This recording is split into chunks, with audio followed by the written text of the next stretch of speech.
Big boss Marathi season 6 भाऊचा धक्का आणि भाऊच्या धक्क्यावर कोणाची घेतली जाणार शाळा, कोणाचं होणार आहे कौतुक आणि कोणाचं होऊ शकते एविक्शन. शॉकिंग तर म्हणणार नाही मी, बघूया कोणाचं एविक्शन होतं आहे ते. पण सर्वात आधी तर राखीची जबरदस्त शाळा लागताना दिसणार आहे इथं. मला तर कळत नाही राखी रेवाच्या मागे का लागली आहे. ती अशी या वीकमध्ये घराच्या बाहेर गेली असती तर तू का तिला फुटेज द्यायचा प्रयत्न करते, मला तेच कळत नाही. आणि इथे जे ना राखीची शाळा घेताना दिसतील रितेश सर. रेवाचे कपडे फाडले, त्याच्यानंतर दीपालीची पण साडी जी तिने खराब केली वाटतं धुवून, त्याच्यानंतर विशालची सुद्धा पॅन्ट खराब केलेली आहे. तर तिने ते जे केलं तर त्याच्याबद्दल तिची शाळा जी घेतली जाणार, रितेश सर घेणार. रेवाचे कपडे ज्याप्रमाणे तिने फाडले, काल पण ती पॅन्ट फाडलेली ती दाखवत होती रेवा. तर रेवाच्या मागे ज्याप्रमाणे राखी लागली, इवन आज धक्काबुक्कीचा पण एक प्रोमो आलेला आहे समोर. धक्का दिलाय राखीने रेवाला डायरेक्ट. आणि आज राखी दीपाली हे जेव्हा बसले होते तर एकंदरीत ना राखी रेवाला फुटेज देते. आणि याच फुटेजच्या कारणामुळे मला काय वाटतं की रेवा या वीकमध्ये बाहेर जाईल की नाही, हा मोठा प्रश्न दिसतोय मला माझ्या डोळ्यासमोर. पण यार फिनाले जवळ आहे, त्याच्यामुळे जायची शक्यता आहे रेवाची, नाकारता नाही येणार. कारण बॉटमला पण तीच आहे. आणि आता हे बॉटम आणि टॉपचं काय बोलू मी, टॉपचे पण कंटेस्टंट एविक्ट झाले यार. त्याच्यामुळे त्याच्याबद्दल मी तरी काय बोलू. तर इथे म्हणजे दिसतंय आपल्याला की रेवा ही फुटेज देते राखी, जी मला वाटतं द्यायची गरज नाही. या वीकमध्ये गेलीच असते ती, पण जाऊ पण शकते. तर इथं विशाल बोलतोय पॅन्टच्या कलरबद्दल तिला, आणि ती म्हणते मी बाहेर गेल्यावर तुला नवीन घेऊन देईल. याच्याबद्दल आहे ना रितेश सर ना जबरदस्त बोलणार आहे राखीला. आणि इवन आज तर भाई ते भ्रमाचे भोपळे फोडायचा टास्क आहे, आणि त्यात मेकरचा फेवरेट राकेशला हिने कॅप्टन्सीमधनं बाद केले राखीने. तर त्याच्यामुळे तर अजून शक्यता आहे त्याची. जबरदस्त क्लास लागेल, जबरदस्त शाळा घेतली जाणार आहे राखीची. नंतर अनुश्रीची द इनसिक्युरिटी दिसून आली आणि संकेतसाठी आणि ते विशालशी जे तिने भांडलंय, जे भांडण केलंय. हे बघा अनुश्रीला ना नेहमी ना मेकर सपोर्ट करताना दिसले. इथं मी हे नाही बोलणार का विशाल बरोबर आहे, अनुश्री चुकी आहे, हे बरोबर आहे. काल मी रिव्ह्यूमध्ये सगळी सविस्तर चर्चा केली त्याच्याबद्दल. तुम्ही बघा मी बोलली आहे विशालची चुकी आहे की अनुश्रीची चुकी आहे. पण इथे जसं दरवेळेस टार्गेट केलं जातं विशालला, तर यावेळेस पण रितेश सर अनुश्रीची बाजू घेऊन विशालला टार्गेट करतील का विशाल अनुश्री ज्या बोलत होते तर बरोबर आहे, तो तुमचा अहंकार दिसतोय, तुम्ही दाखवता तुम्हाला कोणाचीच गरज नाही गेममध्ये. या सगळ्या गोष्टी बोलल्या जाऊ शकतात रितेश सरांकडून भाऊच्या धक्क्यावर विशालला पहिल्यापासून डे 1 पासून टार्गेट केलं जाते. तुम्ही एक गोष्ट नोटीस केली का, फॅमिली वीकमध्ये जेव्हा विशालचे वडील त्याला सांगत होते का सुगली जी आहे ना फक्त तुमची दाखवली जाते, बाकीच्यांची दाखवली जाते, तेव्हा बिग बॉसने किती सफाईदारपणे तिथून कॅमेरा फिरून मग आतमधला सगळा सिनारिओ दाखवला आपल्याला डायनिंग टेबलचा. बघा परत जाऊन बघा एकदा एपिसोड, तुम्हाला दिसेल. जेव्हा विशालचे डॅड बोलत होते म्हणजे याच्याबद्दल, तेव्हा यांनी लगेच ते चेंज करून टाकलं होतं. कारण ते म्हणत होते का तुमची जे ना सुगलीचं दार तुमच्यासाठीच उघडलं जातं वगैरे, या गोष्टी बोलत होते ते. तर नंतर लगेच ते झाल्यानंतर ना म्हणजे लगेच बिग बॉसची अनाऊन्समेंट आली का विशाल थोडाच अवधी शिल्लक राहिला आहे, पटापट लिव्हिंग रूममध्ये येऊन सगळ्यांना भेटा आणि वडिलांना जायला म्हणजे निरोप द्या. तर त्याच्यावरनं वाटलं यार म्हणजे जसे ते एक्सपोज करायला लागले बिग बॉसने लगेच गोष्टी थांबवून टाकल्या. तर ते एकंदरीत गोष्टी दिसतं यार विशालच्या बाजूने, म्हणजे ना त्याला एक विलन करार देऊन टाकलं यांनी. आणि मग आता दर वीकमध्ये त्याची जी ना बँड वाजवणं चालू आहे विशालची. तर विशाल एक गेमर आहे, त्याला काही फरक पण नाही पडत त्या गोष्टीने. तो एकदम स्ट्रॉंग हेडेड आणि मास्टर माइंड आहे घरामध्ये, त्याच्यामुळे पण ते राहतं ना एक टार्गेट केलं जातं प्रत्येक वीकमध्ये त्या गोष्टी. तर राखीची जर क्लास घेतली जाईल तर विशालला ज्याप्रमाणे अनुश्रीने एक्सपोज केलं आहे, तर अनुश्रीची बोली बोलताना आपल्याला रितेश सर दिसतील का, किंवा मग अनुश्रीला ते बोलतील उलटं, ते बघावं लागेल यार आता. या गोष्टी किती फेअर अनफेअर आपल्याला दिसतील आता, की अनुश्रीलाच बोलतील का तुम्हीच पहिले टोळी सोडली मग आता का बरं एक्सपेक्ट करता तुम्ही विशालकडून, हे तिला बोललं जाईल का उलटं.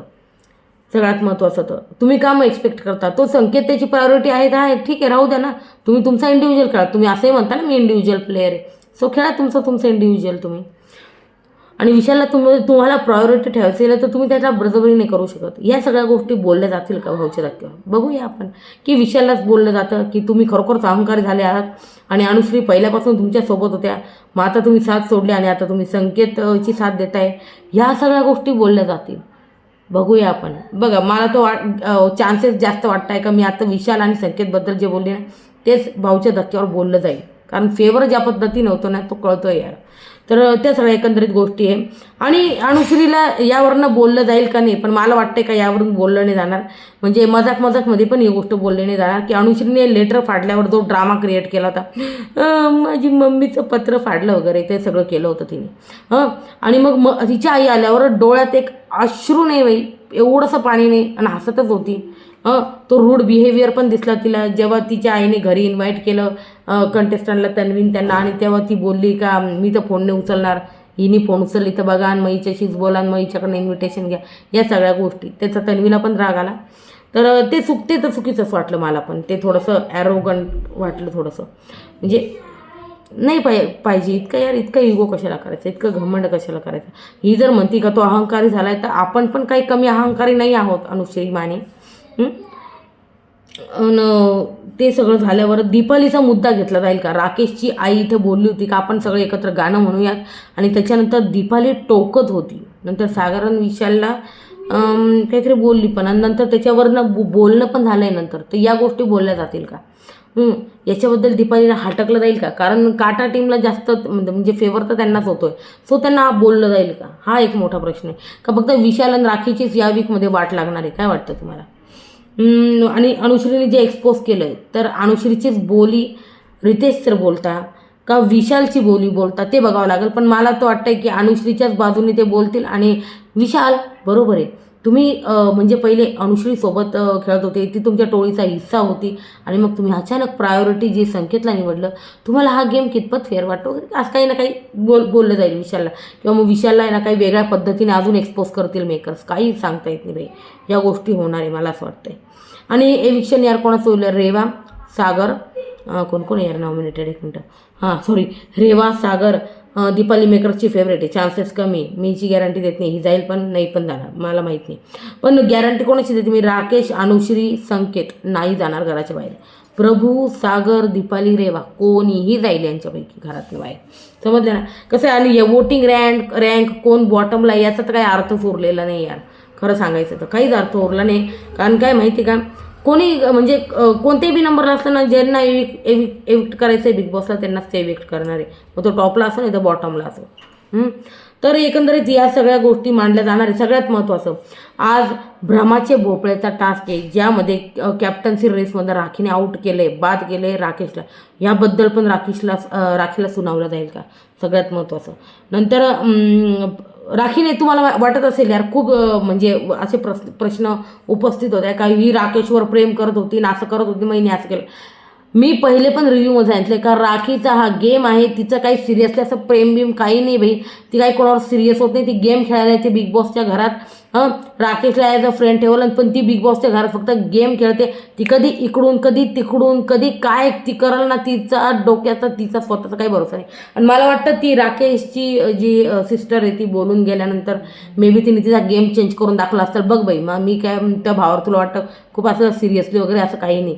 आणि जर राखीला वाटलं असेल का बाई बाहेर असं काही दिसते, तर त्याच्यामुळे तिने ना लोकांचे जे ऑडियन्सचे भ्रमाचे भोपळे ना ते तोडून टाकले का बघा मी राकेशला पण कॅप्टन्सीतनं बाद करू शकते, मी तर गेम खेळते, हे तिने दाखवून दिले राखीने.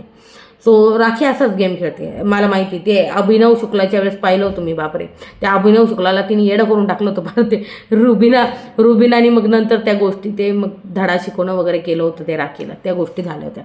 तर आहे ना इथं. आणि अजून सांगते, राखीने राकेशला, प्रभूने सागरला बाद केलं इथं कॅप्टन्सीमधून, आणि रेवाने पण सागरला बाद केले. तर आता याबद्दल यार हे एकंदरीत जे मुद्दे हे रितेश सर तर घेणार आहे. पण आज आता कोणकोणते मुद्दे उठतात यार त्याचा व्हिडिओ मी परत एकदा उद्या कसं काय बनवू, तर मी आज रिव्ह्यूमध्ये सांगेल तुम्हाला की आज रात्रीचे पण एखाद दोन मुद्दे असतील तर ते उठू शकतात. आता आज रात्री काय होतं, राखीने जो धक्का दिला आहे ना रेवाला, तो पण एक मुद्दा लक्षात ठेवा, ते बोललं जाणार. राखीला याच्याबद्दल म्हणजे रेवावरून आहे ना, ज्याप्रमाणे ती राखी एकंदरीत रेवाच्या ज्या पूर्ण वीकमध्ये मागे लागले त्याच्यामुळे त्याची पूर्ण बोललं जाणार तिला, ज्याप्रमाणे तिचं कपडे कापणं असेल, फाडणं असेल किंवा मग आज धक्का देणं असेल, तर हे सगळं बोललं जाणार राखीला. त्याच्यामुळे राखीचा जबरदस्त इथं शाळा जबरदस्त लागणारे राखीवर इथं विशालला यार दरवेळेस टार्गेट केलं जातं. यावेळेस पण ते बोलणारच अनुश्रीची बाजू घेऊन असं मला एकंदरीत वाटतं. आणि अनुश्रीला बोललं तर माझ्यासाठी तो एकदम काय म्हणता यार, एकदम सरप्राईज असेल एकदम मोठं. कारण म्हणतात ना, ज्याच्या फेवरमध्ये तुम्ही पूर्ण सीझन राहिले, अचानक मी त्यांच्या विरुद्ध बोलले, सो असं. तर आणि भ्रमाचे भोपळे टास्कमध्ये हे जे राखीने वगैरे हे जे बात केलं ना, याच्याबद्दल पण काही ना काही कोणाला बोललं जाईल. तर बघू, मी रात्री रिव्ह्यूमध्ये तुम्हाला सविस्तर सांगते. पण एकंदरीत हे सगळे मुद्दे जे आहे ना, भाऊच्या धक्क्यावर घेतले जातील. सगळ्यात जास्त राखीची क्लास लागणार आणि संकेत विशालचं ते कौतुक होणार. ऑर्केस्ट्रा बँड त्यांनी जो केला होता फॅमिली वीकमध्ये त्याच्याबद्दल. आणि मी बोलली दीपालीला बाई जे टोकलं तिने त्याच्याबद्दल बोललं जाणार कदाचित, बघूया बोलता का. आणि अनुश्रीनी जे लेटर फाडल्यावर रडत होती, सांगितलं मी तुम्हाला थोड्या वेळापूर्वी, रडत होती आणि आई आल्यावरती फक्त हसतच होती. अरे डोळ्यात एवढं थोडी इमोशनल नाही. मग ते फेक होतं का, तो ड्रामा होता का, हा एक मोठा प्रश्न आहे. तो एक मोठा ड्रामा होता का, सगळ्यात महत्त्वाचं तो. आणि मी बघितलं एक अनुश्री एक स्ट्रॉंग हेडेड पर्सनॅलिटी, ती काय कोणामध्ये असं हे नाही, एकदम स्ट्रॉंग हेडेड पर्सनॅलिटी दिसते ती over and out strong headed आहे ती. इमोशनल नाही ती, जास्त गोष्टींमधनं जास्त गोष्टींमध्ये पडणारी नाही ती. सो त्या गोष्टी एकंदरीत दिसत आहे मला. अनुश्रीचं काल एकच गोष्ट आवडली, तिने आईला विचारलं पैसे वगैरे सगळं घरात व्यवस्थित आहे ना, पैशाची तर कमी नाही ना. सो एक काळजी जी आहे ना, एक घरातला यार ही जी काळजी असते ना, घरातला एक करता बाप करत असतो, तर ती काळजी ना अनुश्रीकडून मला ती दिसली. सो इनफ मॅच्युअर्ड आहे ती, खूप म्हणजे जबाबदारी कळते तिला मी म्हणेन अनुश्रीला. सो गेम पण खेळती घरामध्ये, अगदी चांगल्या पद्धतीने खेळते. सो अनुश्री खरोखर स्ट्रॉंग आहे तू, आणि तू टॉप 5मध्ये डिझर्व करते आणि टॉप 5मध्ये मेकर्स तुला नेणार असं वाटते मला. सो मला तिची ही एक गोष्ट आवडली का, आईला विचारलं पैसे वगैरे घरी सगळं व्यवस्थित आहे ना, पैशाची काही किल्लत काही, तिची आई म्हणते नाही सगळं व्यवस्थित चालू. आणि ते तिच्या तोंडावर ते समाधान आणि तो आनंद दिसत होता. क्या बात आहे यार. तर हेच असतं बिग बॉस. आणि काय बोलणार यार. तर हे सगळे मुद्दे जे ना बिग बॉसच्या घरात रितेश सर मांडताना दिसणारे भाऊच्या धक्क्यावर. आणि अजून कोणता मुद्दा राहिला असेल यार प्लीज सांगा कमेंट सेक्शनमध्ये यार. आणि या वीकमध्ये तर फॅमिली वीक होता, त्याच्यामुळे मला ना रिव्ह्यूमध्ये ना काही गोष्टी रात्री रिव्हील करायच्या, ज्या विशालच्या काही विशालच्या बाबतीत गोष्टी ज्या मी ना स्वतः अशा ऑब्झर्व केल्या, त्या रात्री तुम्हाला रिव्ह्यूमध्ये मी सविस्तर सांगणारच आहे. सो हे होते भाऊच्या धक्क्यावरचे मुद्दे. तुम्हाला काही मुद्दे आठवत असेल तर मला सांगा बाई कमेंट सेक्शनमध्ये. आणि तन्वीचं पण कौतुक होईल, ते साडी वगैरे दिली ना तिने प्रभूच्या आईला, त्याच्याबद्दल तिचा कौतुकांचा वर्षाव तिच्यावर होणार आहे. आणि या सगळ्या गोष्टी बाई, या सगळ्या गोष्टी. बाकी अजून काही राहिलं असेल तर मला सांगा कमेंट सेक्शनमध्ये, ठीक आहे. तन्वीचं कौतुक होणार आहे, सागर आणि संकेतने जो ऑर्केस्ट्रा बँड घेतला त्यांनी त्याचं कौतुक होणार आहे, राखी आणि विशालचं क्लास लागणार आहे जबरदस्त. सो दीपालीचं पण लागू शकते, बट फेवरेट आहे, लेट्स सी काय होतं. आणि कोणता मुद्दा राहिला असेल सांगा कमेंट सेक्शनमध्ये, मी तुम्हाला कमेंटमध्ये उत्तर पण देते तसं मग, ठीक आहे. Okay bye. आणि आता बघू काय अपडेट येते, नाही तर मग रात्रीच भेटू रिव्ह्यूत, तेव्हा सविस्तर मी सांगेल सगळं डिटेलमध्ये. Till then bye bye and have a nice day. Bye bye.